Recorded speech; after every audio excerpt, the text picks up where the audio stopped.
Buenas noches, bienvenidos a La Ciudad de Todos, un programa de la Fundación Ciudad. Hoy vamos a tratar qué pasó en la audiencia pública sobre el aeroparque metropolitano. Vamos a ver también cómo se gasta el presupuesto de la ciudad en medio ambiente y sobre el final vamos a tratar el tema de la construcción de un shopping y un hotel en la avenida Alvear, en lo que conocemos como el Palacio Duo. Todo eso aquí en La Ciudad de Todos, después de la presentación. Auspicia este programa Movicom con el respaldo de Bell South.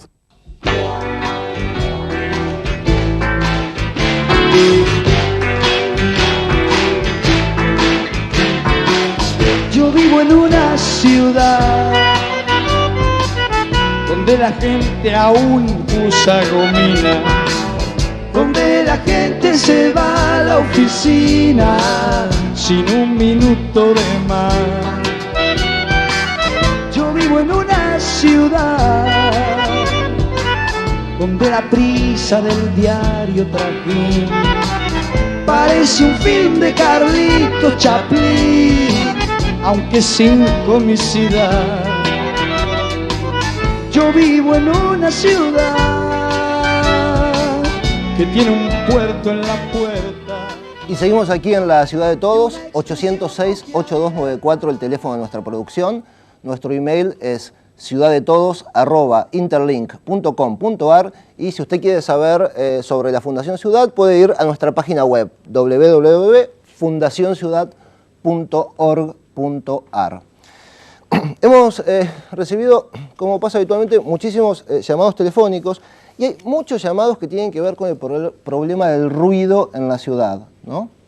En la ciudad y en los municipios, porque obviamente el programa excede los límites de la ciudad de Buenos Aires. Para el caso de la ciudad, existe una Dirección General de Control de Calidad Ambiental cuyo teléfono es el 805-9958. Le repito, 805-9958. El director general se llama Diego Martínez, el doctor Diego Martínez, y ese señor es el responsable de controlar los ruidos que a usted no lo dejan dormir o no lo dejan trabajar, esos ruidos que se producen en negocios o que se producen en boliches, ¿no? Entonces les repito el teléfono, 805-9958, doctor Diego A. Martínez, director general de Control de Calidad Ambiental de la Ciudad de Buenos Aires. En los casos de los municipios linderos a la Ciudad de Buenos Aires, usted tiene que averiguar en cada municipalidad qué oficina se ocupa de controlar ese tema. Esta semana, bueno, han pasado algunas cosas en la ciudad, pero hay una que quisiéramos comentar. Acá tenemos la orden del día de la sesión del día 15 de marzo del 2001 de la legislatura de la Ciudad de Buenos Aires. No sé si lo podemos ver, son, no sé, proyectos, son 14 hojas de títulos de proyectos, algunos vinculados a temas importantes de la ciudad, algunos con algún tipo de calidad intelectual bastante razonable y otros quizás no tanto. El asunto es que los diputados se reunieron para tratar estas 14 hojas de proyectos, que deben ser unos 100, así vistos a ojo de pájaro, y se reunieron, estuvieron reunidos como 6 horas. Las 2 primeras horas de la sesión la dedicaron al tema de impulsar una especie de resolución o ley para tratar en las escuelas primarias, en las escuelas dependientes de la ciudad, el tema de lo que fue el llamado terrorismo de Estado, ¿no? Debe ser en consonancia con los 25 años del golpe militar. Ahí se fueron 2 horas de discusión sobre el tema del terrorismo de Estado y quizás habría que pensar que no solamente es malo el terrorismo de Estado, sino todo tipo de terrorismo. Terminaron de hablar de eso, ¿no? Y uno piensa, bueno, se dedicaron a los temas de la ciudad. No se dedicaron a los temas de la ciudad. Las otras 4 horas de sesión la pasaron discutiendo un proyecto de recomendación al presidente de la Nación sobre el tema de los derechos humanos en Cuba. Entonces, que Cuba sí, que Cuba no, que Castro sí, que Castro no. Y se terminó la sesión. 4 horas hablando de lo que pasa en Cuba y siguen sin salir. La ley de aire, la ley de agua, sigue sin salir la ley electoral para terminar con la lista sábana, sigue sin salir la ley de comunas, sigue sin salir la ley que, por ejemplo, puede darle un APH y proteger los terrenos de la embajada británica antes que los británicos la vendan. O sea, todas leyes que tienen que ver con la ciudad, con su calidad de vida, con nuestra calidad de vida, con con las cosas para las cuales le pagamos a los diputados. No le pagamos para que se ocupen ni de Cuba, ni de Castro, ni le digan lo que tienen que hacer el presidente de la Nación. En la República Argentina, las relaciones exteriores son resorte del gobierno federal que encabeza el presidente de la Nación. Para eso lo votaron, él sabrá lo que tiene que hacer. Que gasten nuestra plata en cosas que no deben, evidentemente no está bien. Esperemos que en la próxima sesión recapaciten y se ocupen de los temas de la ciudad. Vamos a un pequeño corte y seguimos aquí en la Ciudad de Todos. La Fundación Ciudad es una organización sin fines de lucro, no gubernamental y no partidaria. Fundación Ciudad. Promovemos una mejor calidad de vida urbana a través de la participación ciudadana.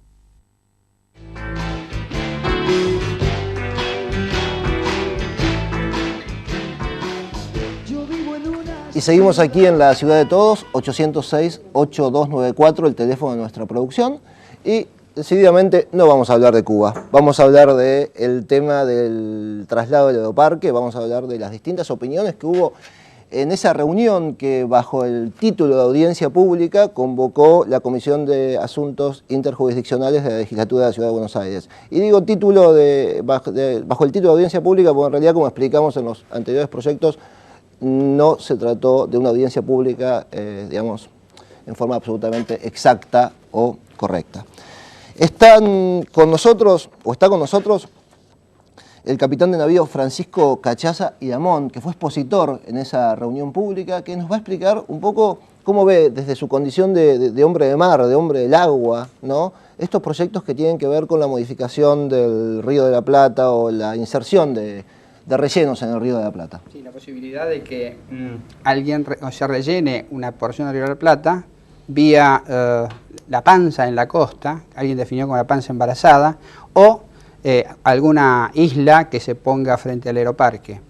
Desde el punto de vista físico, llama la atención de que el agua, ¿no es cierto?, el río particularmente, no se haya tenido debidamente en cuenta. Esa es la razón por la cual yo me anoté e intervine en esa audiencia pública, ¿no es cierto? Yo creo que cualquiera de los proyectos, salvo el hecho, aquel que lleva Aeroparque de Ezeiza, pero cualquiera de los proyectos que tienen que ver con la faja costera, debió haber implicado por lo menos la definición de estudios físicos, geológicos, químicos y biológicos de la costa, entendiendo por costa o zona costera las subzonas costera propiamente dicha, la subzona acuática y la subzona de tierra que tiene que ver con, que está pegada a la subzona costera. ¿Usted tuvo acceso a esos estudios?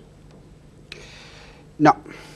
¿Existieron esos estudios? Hubo algunos vinculados al primer proyecto de Aeroisla, el que encabezó en su momento el ingeniero Alzogaray, pero lo que yo pude ver de aquellos estudios eran absolutamente insatisfactorios. O sea, lo que estaban discutiendo en esa audiencia pública, que no era una audiencia pública, eran ideas sin proyecto, digamos. Sí, yo lo dije en la audiencia, ¿no es cierto? En realidad, la audiencia debió haberse llamado para discutir, en realidad, el estudio de impacto ambiental anexo a cada uno de los proyectos, porque para eso está prevista la audiencia pública en la Constitución de la Ciudad de Buenos Aires en su artículo 30. Y estudios de impacto ambiental hechos con toda profundidad y latitud y expresados en términos de que cualquier lego los pudiera entender como para que pudiera opinar acerca de esos efectos o impactos de realizar ese tipo de obras. ¿El río se enoja cuando lo tocamos?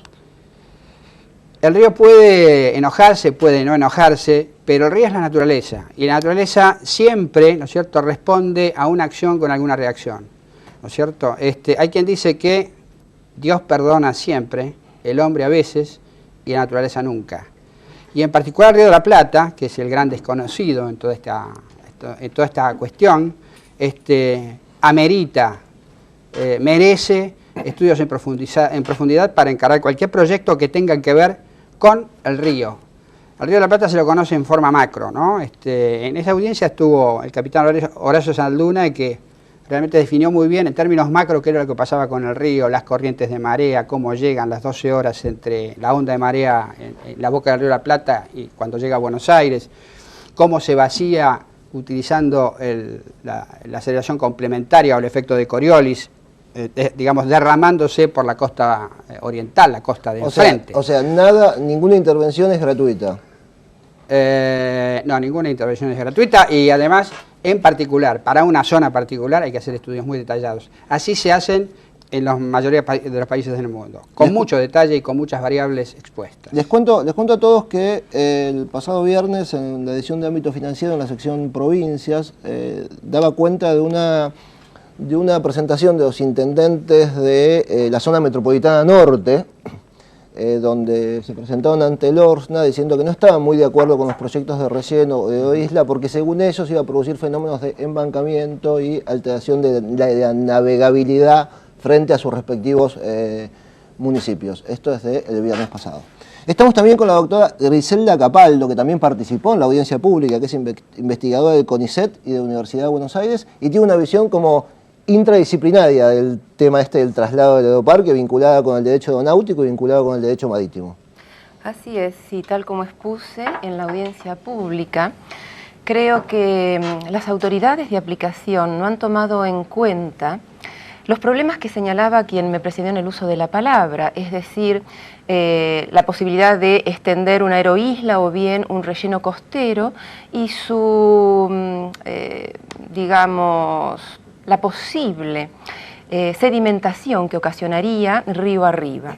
Esa sedimentación podría llegar a obstruir definitivamente o parcialmente los canales de acceso y salida de la hidrovía Paraná-Paraguay, y con ello se producirían dos consecuencias, o bien el incumplimiento de obligaciones internacionales que la Argentina ha asumido frente a otros 4 estados miembros, como sería Uruguay, como sería Paraguay, como sería Brasil, como sería Bolivia, o bien la dificultad de navegar, el acrecentamiento de los costos y con ellos tornar el hecho jurídico imposible y también incurrir en un incumplimiento de la obligación internacional que asumió la Argentina, sea a través del Tratado de la Cuenca del Plata, que nos vincula a estos 5 países que he mencionado desde el año 1969, sea a través del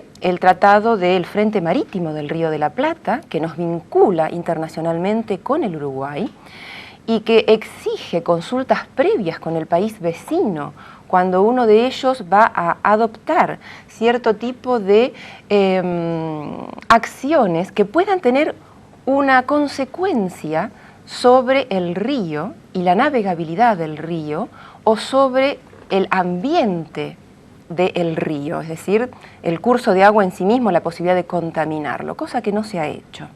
Y finalmente, el acuerdo de la hidrovía Paraná-Paraguay, que nos vincula desde el año 88, con países que a su vez, excepto Bolivia, forman parte del Mercosur. A ver si podemos definirlo de este modo.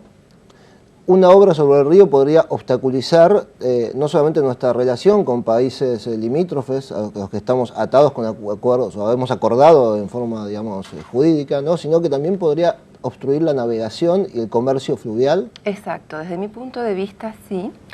Con eso afectar, se sabe que cuando se adoptó la decisión política digamos, crear el sistema vial de la hidrovía Paraná-Paraguay, se la hizo pensando exclusivamente en el transporte y en el comercio intra-extra-Mercosur. Si nosotros taponamos la entrada y salida a la hidrovía, estamos afectando justamente ese comercio intra- y extra-Mercosur.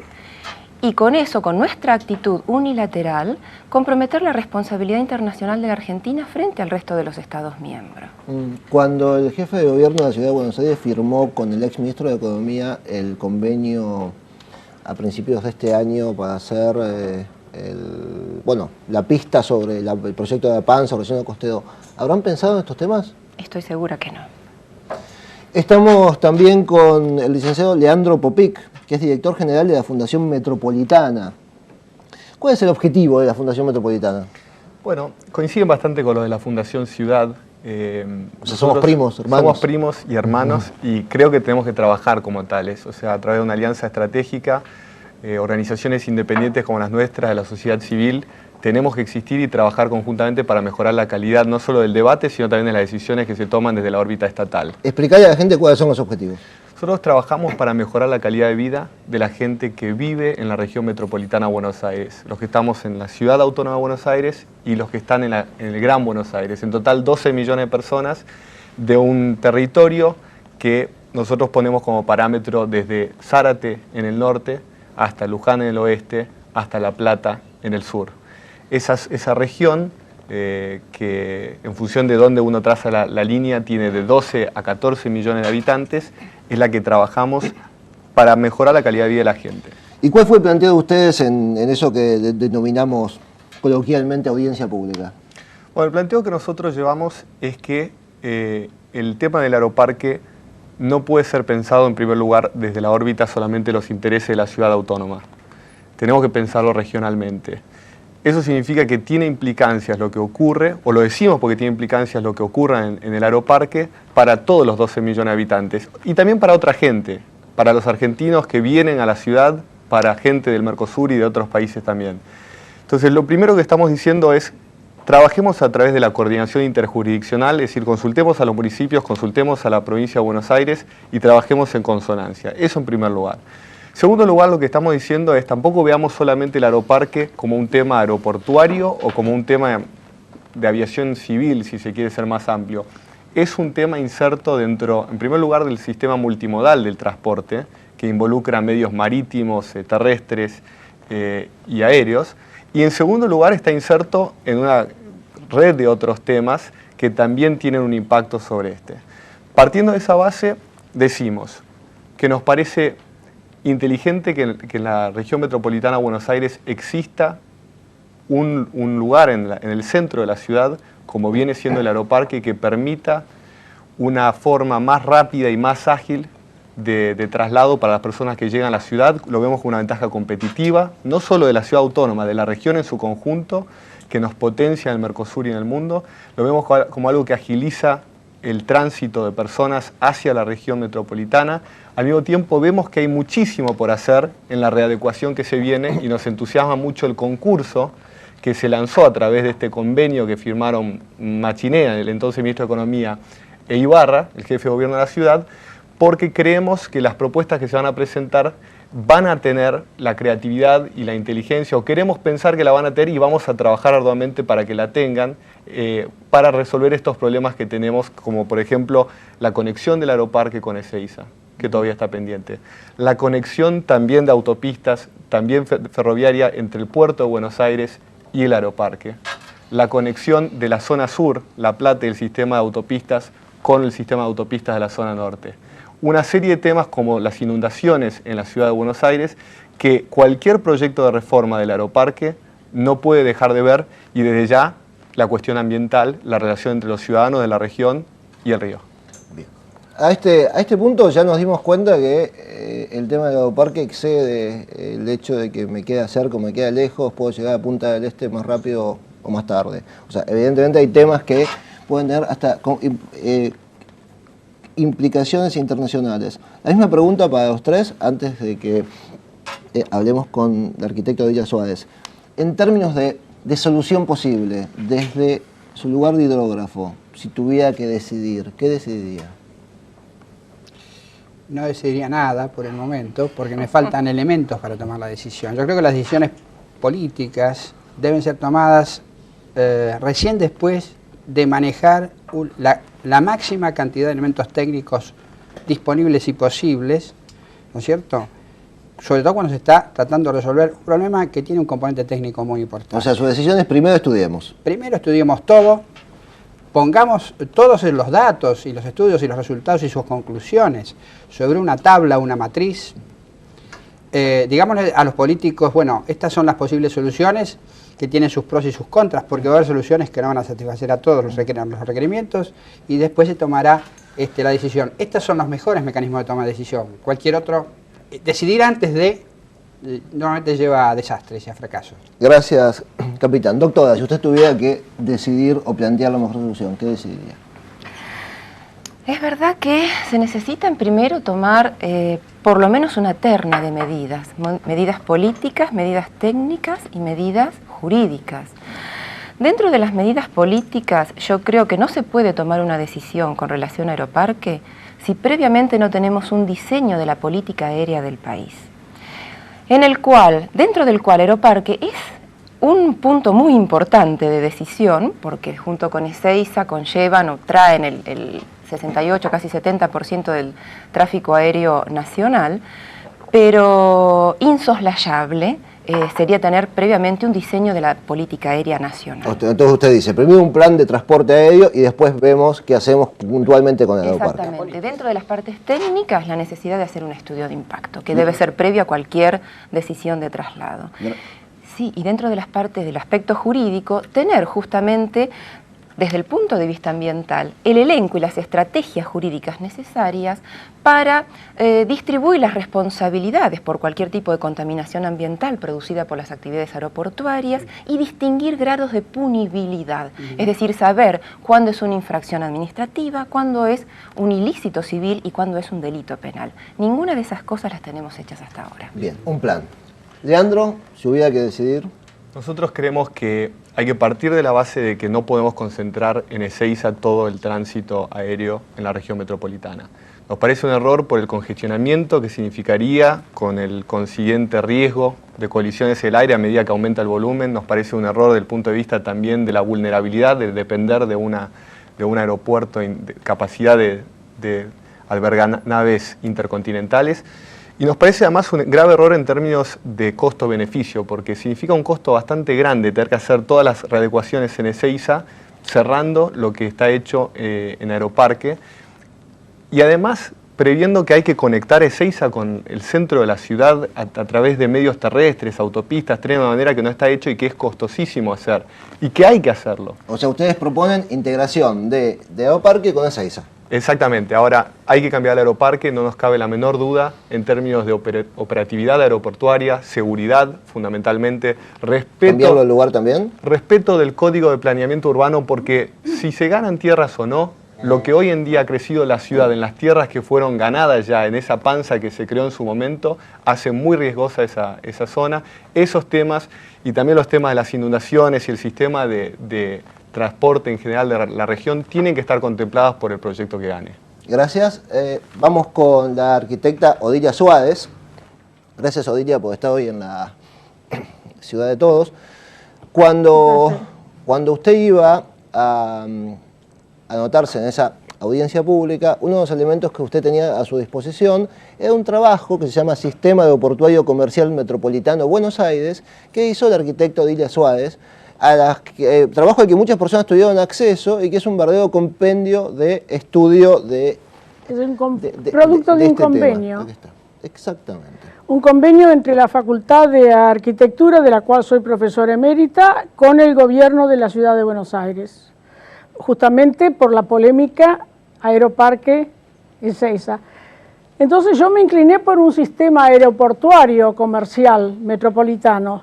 Una metrópolis como Buenos Aires no puede tener un solo aeropuerto. Acá parece que es Ezeiza o Aeroparque o Ezeiza. Y tenemos 14 aeropuertos en el AMBA, construidos, operando. AMBA llámase Área Metropolitana de Buenos Aires. Nosotros coloquialmente le decimos AMBA por la sigla, si no es muy largo. O sea, para la audiencia es la ciudad y los municipios que la rodean. Eso, es todo lo que está construido. Aunque ahora se empieza a hablar de la región, pero como ciudad el AMBA es lo clásico. Tenemos 14 aeropuertos ahí. Tenemos 14 aeropuertos, de los cuales han sido remodelados muchos militares y quedan 3 militares, con lo cual quedan 11. De esos hay 5 que yo clasifico como aeroclubes y que lo mejor es devolvérselo a los municipios, unos están con retrocesión, en fin, y no sirven. Y nos quedan 6 todavía, con los cuales creo que hay que armar el SACMA, es el Sistema Aeroportuario Comercial Metropolitano Buenos Aires, las siglas. Cuando usted ve ese convenio que firmó el jefe de gobierno, al que aludíamos recién, con el ex ministro de Economía, que dicen, bueno, decidimos por el estudio de la Comisión 53 de la ORSNA, que la mejor opción es hacer el relleno, ¿no? Y de pronto oímos a gente... No quiero ni mencionar esas palabras. Mire, a mí no me va a escuchar ni hablar ni de la panza, ni del relleno, ni de la isla. Son dos proyectos que no hay que quitárselo de la cabeza a la gente, hay que sacarlo de la boca de los funcionarios, y son dos proyectos que ya al pensarlo ya eran viejos. Pero el gobierno firmó este año el convenio del gobierno nacional y el gobierno de la ciudad. O sea, la decisión política hoy pasa por ahí. Porque está a cargo de, no quiero decir el nombre, hay un diputado radical que, bueno, ¿para qué vamos a perder el tiempo en eso? No, quiero que me diga si usted cree que esa decisión fue tomada en base a algún parámetro técnico concreto, por ejemplo esto, o fue tomada... Bueno, yo no sé todos los estudios que habrán hecho, vienen preocupados con el tema Aeroparque Ezeiza, hace muchísimo, estuve también en la anterior audiencia pública, la que se hizo en los salones de la Fuerza Aérea, acá en la calle, la avenida Córdoba, pero más al centro, estaba lleno de gente, cada uno dijo cómo lo sentía el asunto. Así que a mí en aquel momento presentaron la que creo que es, que no lo mencionaron en la audiencia que terminó ayer, está en obra Aeroparque, Ibarra ya se decidió, está en obra. Y creo, si no me equivoco yo, están haciendo el proyecto de Aeropuertos 2000, el que presentó, que no requiere, que no es ni La Panza ni la Aeroisla. O sea, ¿usted cree que se va a terminar ampliando la actual pista? Sí, ya tiraron los árboles y ya están por la segunda losa de lo que en aquel proyecto eran los estacionamientos, así que ese es el proyecto. O sea, que no se va a cumplir. Que para mí era el mejor de todos, porque yo no soy ni pro Aeroparque, ni sacarlo, ni esto. Soy Aeroparque y Ezeiza. Con lo cual, acá no se ha hablado de la función de los dos, y es lo fundamental. La función de Aeroparque y la función de Ezeiza. Buenos Aires carece de los dos aeropuertos hoy considerados modernos, que es el hub, palabra inglesa que significa eje o centro, que es el que permite transferir de vuelo, que lo tienen casi todas las grandes ciudades, de los vuelos internacionales a los de cabotaje. Y el aeropuerto urbano, que requiere pistas aún más cortas que las de Aeroparque, que tiene 2.000 metros, requiere hasta 1.800 metros, y que ya tiene la ciudad de Londres tiene 3 aeropuertos urbanos. Claro que no puede mover 7 millones, casi 7 millones de pasajeros por año, mueve 700, 1.000.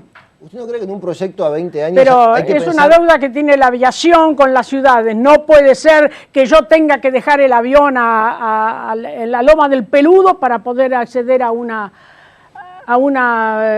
metrópolis. Entonces usted dice, mantengamos Aeroparque aún cumpliendo... Con vuelos restringidos. Con vuelos restringidos. Empaquetado con Ezeiza, porque hay una concepción metropolitana, no se puede hablar de todas esas cosas, pero hay una concepción metropolitana. Porque ahora el asunto se ha complicado porque el jefe de gobierno, Aníbal Ibarra, bien o mal, defiende los intereses de la ciudad y defiende el canon que le deja el Aeroparque. Entonces va a ser muy difícil que por encima de eso haya razones técnicas que aconsejen ir a Ezeiza, que eso es lo que corresponde. Bien, pero ¿usted no cree que acá a 20 años el previsible crecimiento del área metropolitana va a exigir pensar en un tercer aeropuerto? No, yo tengo previsto las funciones para todos los aeropuertos, no solamente Ezeiza Aeroparque. Creo que el de La Plata, que es un espléndido aeropuerto, muy bien mantenido actualmente, nada más que no tiene aviones, no tiene vuelos, y bueno, pero cuando crezca más y movilice su zona franca y su puerto, creo que La Plata puede llegar a tener una serie de vuelos. Un plan metropolitano, ¿cómo se llama? Repitamos esto, sistema aeroportuario claro, comercial y el de metropolitano. Morón, que es un fabuloso aeropuerto, eso está en el aire, tiene que ser el gran museo, el paseo.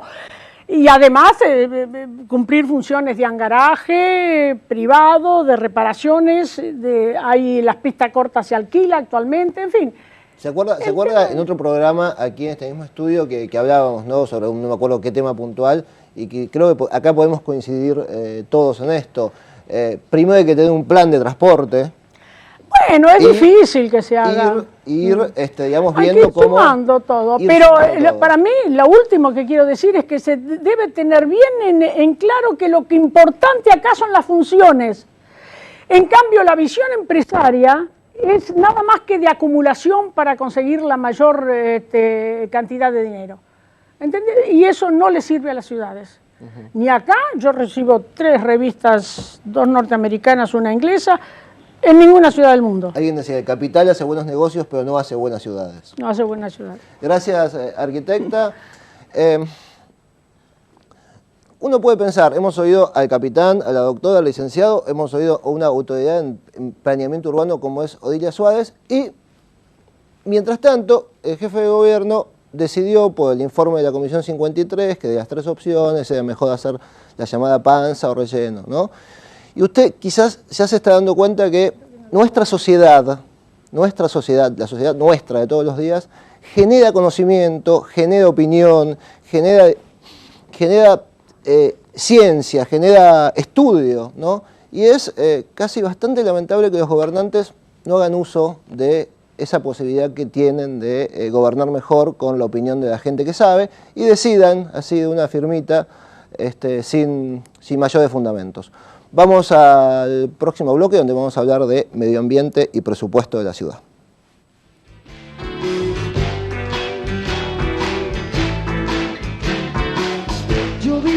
La Fundación Ciudad es una organización sin fines de lucro, no gubernamental y no partidaria. Fundación Ciudad. Promovemos una mejor calidad de vida urbana a través de la participación ciudadana. Yo vivo en una ciudad. Y seguimos aquí en la ciudad de todos, 806-8294, el teléfono de la producción. Y como decíamos recién, vamos a ver un poco de el medio ambiente urbano y el presupuesto que la ciudad destina para eso. Ustedes recuerdan que a fines del año pasado hicimos algunos programas vinculados con el presupuesto de la ciudad y ahí estábamos ya con el proyecto de ley enviado a la legislatura y en pleno tratamiento por los señores diputados. Quizás este año convenga comenzar desde temprano. Vamos a ver, vamos a ir viendo a lo largo de estos programas cómo se piensa invertir la plata de la ciudad para el año que viene, ¿no? Porque quizás podemos ir ayudando a que la plata se direccione un poco mejor. Hoy comenzamos con el tema del medio ambiente, estamos con el diputado Julio Alfredo Crespo Campos de la Unión del Centro Democrático UCD. Gracias, diputado, por estar en la ciudad de todos. Gracias, García Lorre, por invitarme. ¿Cómo ha venido gastando la ciudad sus dineros en el tema del medio ambiente? No sabemos. Y no sabemos porque las ejecuciones del gasto no llegan a la legislatura.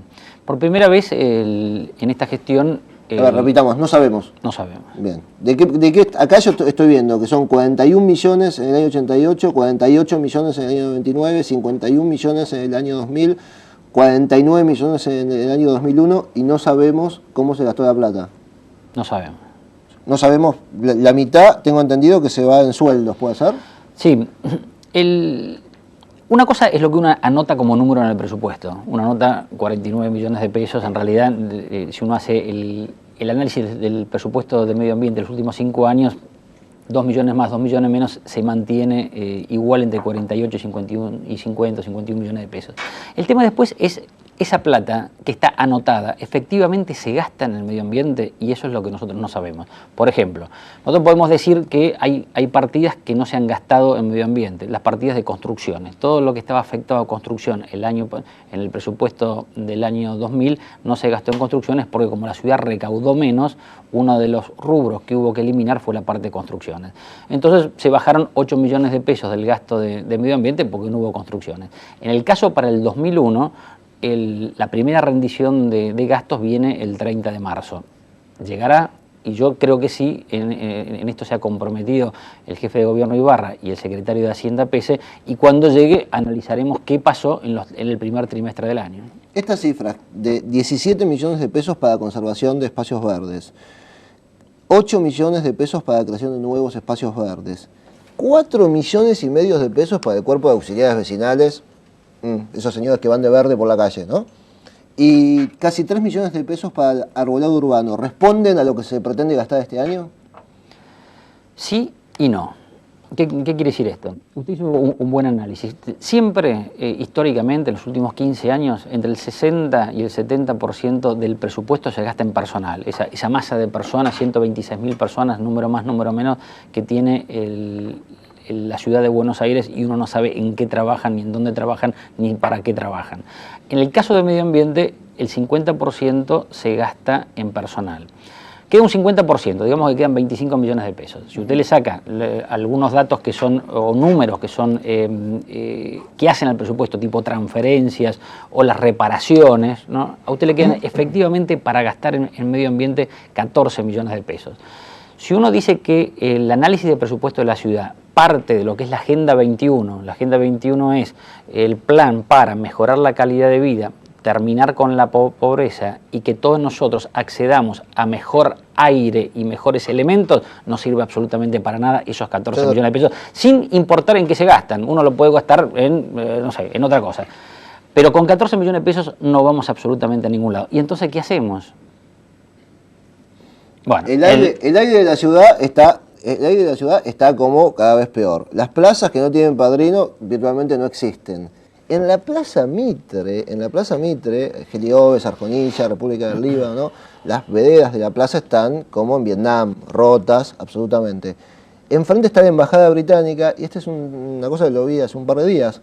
Hay cuadrillas municipales arreglando las veredas y la salida de autos de la Embajada Británica, que queda asfalto de por medio de la Plaza Mitre. Entonces uno puede pensar, ahí se gastan la plata arreglando la vereda de la Embajada Británica en vez de arreglar la vereda de la plaza. Bueno, es un análisis. Porque eso está ocurriendo ahora. Puede haber varios análisis, pero a mí me gustaría tomar todo esto desde la parte constructiva, ¿no? No la parte destructiva. Podemos destruir el presupuesto, podemos construir con el presupuesto, tratemos de construir con el presupuesto. La sensación es que ustedes autorizan dinero que después no saben cómo se gasta. No, la sensación no, eso es así, acá no hay sensaciones, pero desde que la ciudad es ciudad y desde que Argentina es Argentina.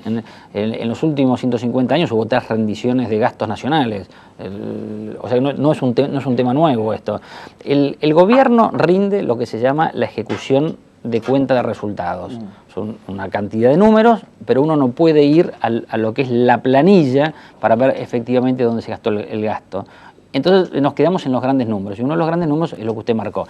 Si tenemos 14 millones de pesos, ¿tiene sentido gastar 4 millones de pesos en un cuerpo de auxiliares que no sirve para nada? Y uno diría, no sirve para nada. Es decir, si ese cuerpo de auxiliares controlase, por ejemplo, la gente que juega al fútbol arriba de las plazas, si controlase que no se rompan las veredas, si controlase que no se rompan los árboles, diríamos que sirve para algo. Es un, creo yo, elemento que hace al financiamiento de los partidos políticos en forma regular. Entonces, estas son las cosas que no sirven. Estas son las cosas sobre las que Ibarra debería trabajar más. O sea, para financiamos militantes de partidos políticos bajo el título de cuerpo auxiliares vecinales. No, tomamos gente de los partidos políticos para que hagan una tarea para la que no están preparadas. Y que en eso gastamos 4,5 millones de pesos. En eso gastamos esa cantidad de plata. Pero es absolutamente maravilloso.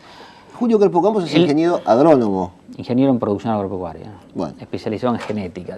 Exactamente, pero tiene una visión así como especial hacia lo verde. Digamos que es así, ¿no? ¿Lo verde de la ciudad está tan bien o está tan mal como para responder a este gasto? Lo verde de la ciudad está pésimo.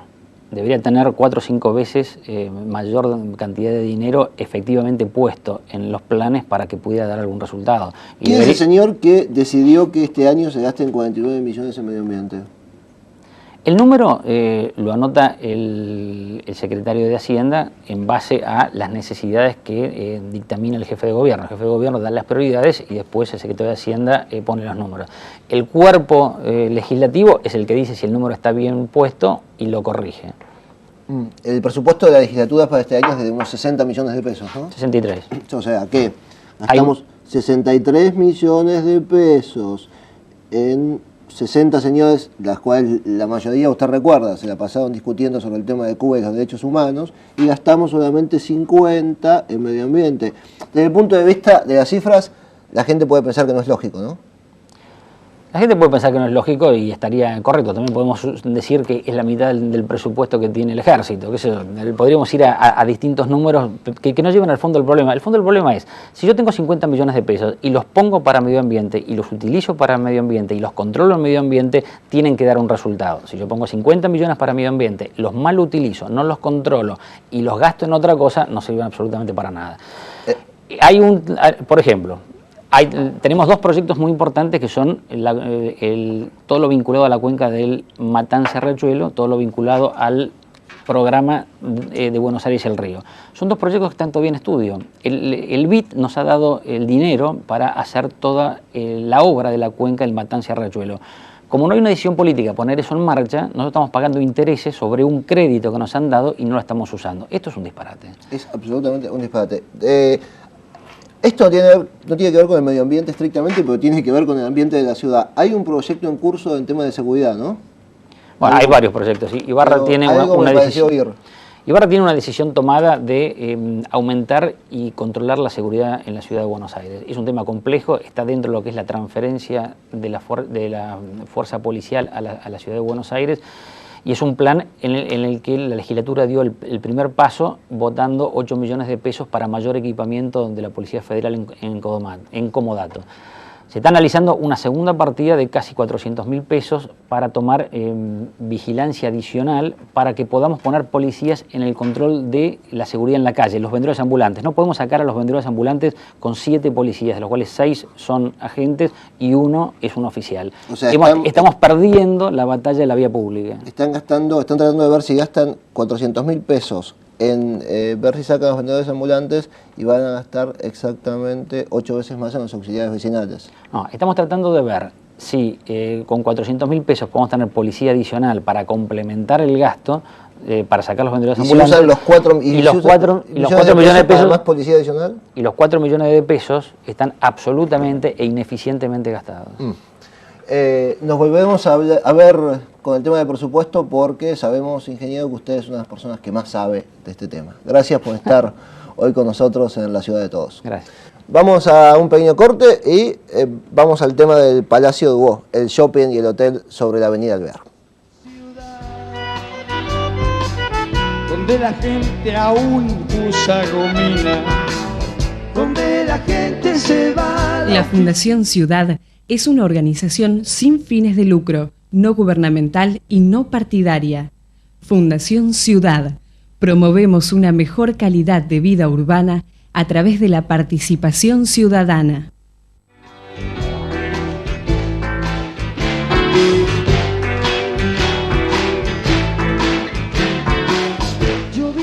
Y seguimos aquí en La Ciudad de Todos. Como habíamos adelantado, vamos a hablar de las obras proyectadas en lo que habitualmente se conoce como el Palacio Dubó, esa residencia que queda en la avenida Alvear entre Montevideo y Rodríguez Peña, al lado de la Nunciatura, y que tiene esos parques, o lo que queda de sus parques, con salida o con frente, mejor dicho, a la calle Posadas. Ese inmueble, en un principio un inmueble residencial, tuvo se fue vendiendo, tuvo distintos propietarios, y ahora el gobierno de la ciudad acaba de aprobar un proyecto que tiene que ver con la transformación de la residencia en una especie de centro comercial, paseo de compras, shopping, como se le quiera llamar, y la construcción de un hotel de 14 pisos en el parque posterior que da a la calle Posadas. Como todo este tipo de proyectos que se insertan en áreas residenciales, tienen sus pros, tienen sus contras, causa la inquietud de los vecinos y con ellos estamos hoy. Patricia Peralta Ramos es la presidenta de la Asociación de Vecinos de la Avenida Alvear. Gracias por estar hoy con nosotros y contanos cómo ven este proyecto de transformar ese edificio importantísimo de la ciudad. Lo vemos bastante mal, porque pensamos que iba a tener este cambio de este edificio comercial en un área que hasta el momento era residencial y de las magnitudes que va a tener no puede afectar en forma positiva. Va a tener todo tipo de connotaciones a nivel de tráfico, de polución por el tráfico, de gente, de la misma cantidad de mendigos y gente que hay viniendo del patio Bullrich, entrada y salida, en fin, nos parece que esto no es el destino mejor que le puede pasar a este edificio, que a su vez estaba dividido en propiedad horizontal y podía haber sido reciclado de otra manera un poco más apta para este barrio, que ha sido residencial y sigue tratando de serlo. El arquitecto Germán Carvajal es vicepresidente de la Asociación de Vecinos de la Avenida Alvear y quizás nos puedes dar un pantallazo del edificio en sí. ¿Qué valores tiene el Palacio Dubó? El Palacio Dubó es es la más reciente de las tres casas, de construcción más reciente de las tres casas que se encuentran en la cuadra de la Avenida Alvear entre Rodríguez Peña y Montevideo. Yo creo que independientemente del valor arquitectónico de cada una de las casas, que son exponentes de la mejor construcción de la época de oro de Buenos Aires, o de la época de oro del proyecto de la Argentina ganadera, agrícola-ganadera, creo que el valor que tiene la casa, como las otras dos, es el hecho de estar juntas y de mantener la misma fisonomía por los últimos 80 años y ser la única manzana de esta avenida, que es tan importante en esta zona y en la ciudad, que la mantiene. O sea, es un testimonio de un pasado que no volverá, pero que corre riesgo de ser menoscabado por lo menos y destruido también, porque ninguno de los tres está protegido por ninguna de las disposiciones que prevén las leyes de patrimonio. Hasta el día de hoy, como bueno, ha salido publicado en los diarios, que las infructuosas gestiones de la Comisión de Monumentos y Lugares Históricos para lograr conmover al presidente y firmar un decreto que las proteja. Nosotros lo dijimos aquí que el proyecto para declarar Monumento Histórico Nacional o medida similar dentro de lo que es la ley de Monumentos Históricos Nacionales, estaba la firma del señor Presidente de la Nación, que el señor Presidente de la Nación podría con 1 mililitro de tinta negra o azul de algún modo preservar ese lugar tan importante de la ciudad, y evidentemente no quiere gastar hasta el momento ese mililitro de tinta. El arquitecto Dilia Suárez, que estuvo con nosotros en el bloque del Aeroparque, que sabemos, y lo decimos de nuevo, es una prestigiosa urbanista, quizás de las más prestigiosas que tenemos en la Argentina. Gracias. Aparte es vecina de la Avenida Alvear. Entonces le hemos pedido que se quede para que nos dé como su doble visión, la de urbanista, la que ve cómo van mutando los centros residenciales a través de las actividades comerciales, sus consecuencias positivas o negativas, y vecina porque sale a caminar, vive ahí. Vivo allí, sí, hace ya más de 40 años, así que tengo una buena experiencia. Yo no soy tan, no sé si llamarlo optimista, o no tengo la visión de Peralta Ramos, en el sentido de que ni de los que lo hacen a ese centro de moda, con que ellos va a ser un gran centro comercial. Yo creo que han fracasado sobre Avenida Alvear todos los proyectos comerciales. Creo que es una calle, especialmente esa será porque está la Anunciatura, porque está lo de Rieder, el Palacio de Rieder, no sé, es una calle con vocación residencial.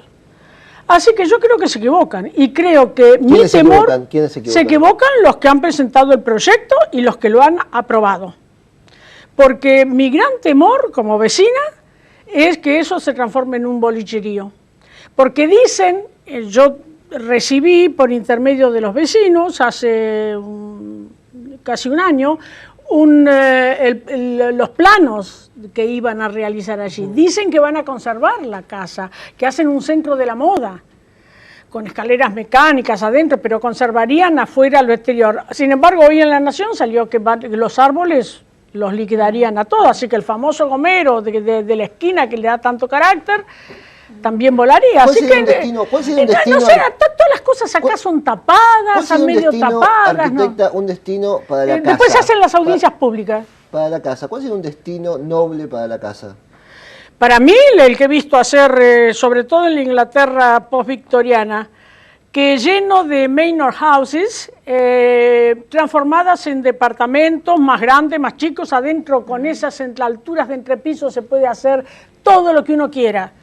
¿Entiende? Es decir, baños, cocinas, piezas de servicio, sí o no, lo que se quiera. Entonces, ese es el destino que yo lo haría, conservar el exterior como es. Y el hotel, soy más benévola con el hotel. Patricia nos dice que ese destino ya existe y que la casa está hecha así. Fue concebida con esa idea. Pero seguramente es una casa de familia. Es una casa de familia. Dividida en departamentos. entró, porque eran varias Porque familias tiene que el vivían. aspecto de palacio de afuera, Sí, pero de una tiene- sola gran La unidad discrepancia es con el residencial. hotel, ¿no? La discrepancia es con el hotel. Bueno, con el hotel ya en Posadas es una calle que ha tomado esas características, que la va a seguir teniendo, todas las ciudades evolucionan.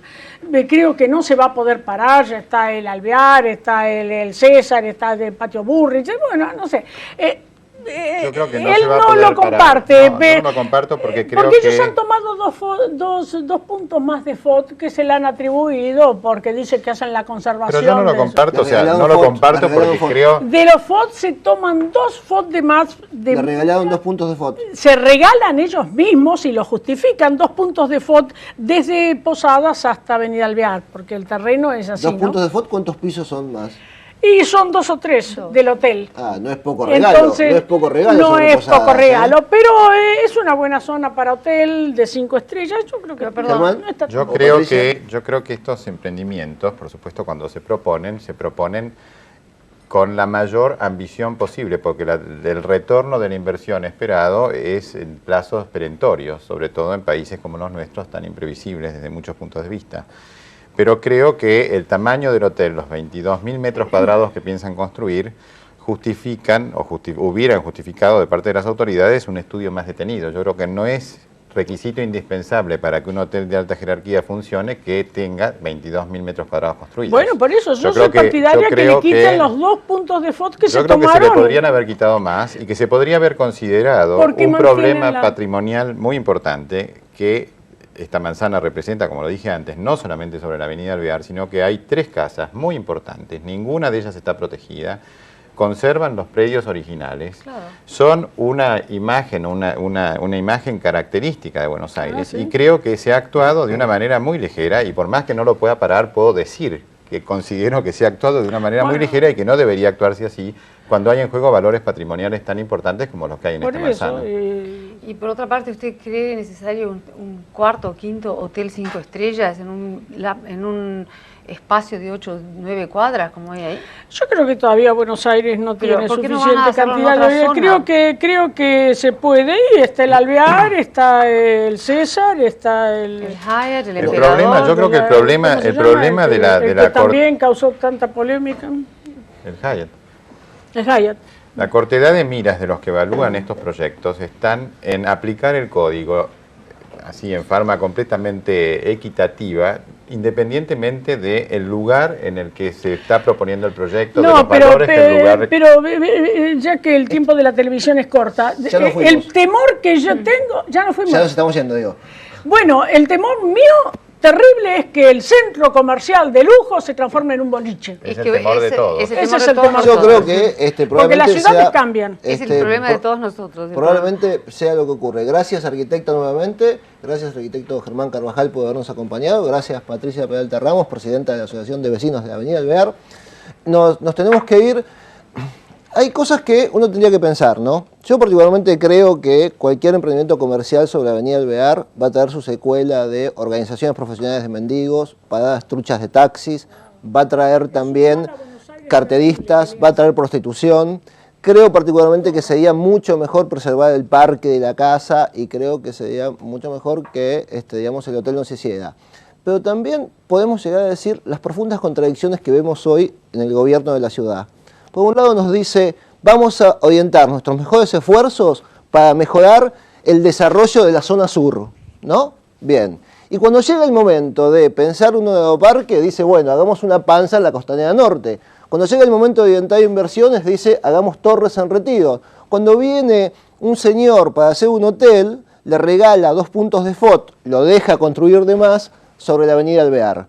Entonces, hay una evidente diferencia entre el discurso y los hechos. Si el compromiso es mejorar la zona sur, el señor secretario de Planeamiento, que es quien en definitiva sabemos que decide estas cosas, tendría que orientar los esfuerzos de los inversores en mejorar la ciudad donde es necesario y tratar de no arruinar los pocos barrios residenciales que nos quedan. Los esperamos el próximo domingo aquí en la Ciudad de Todos. Gracias. Chau.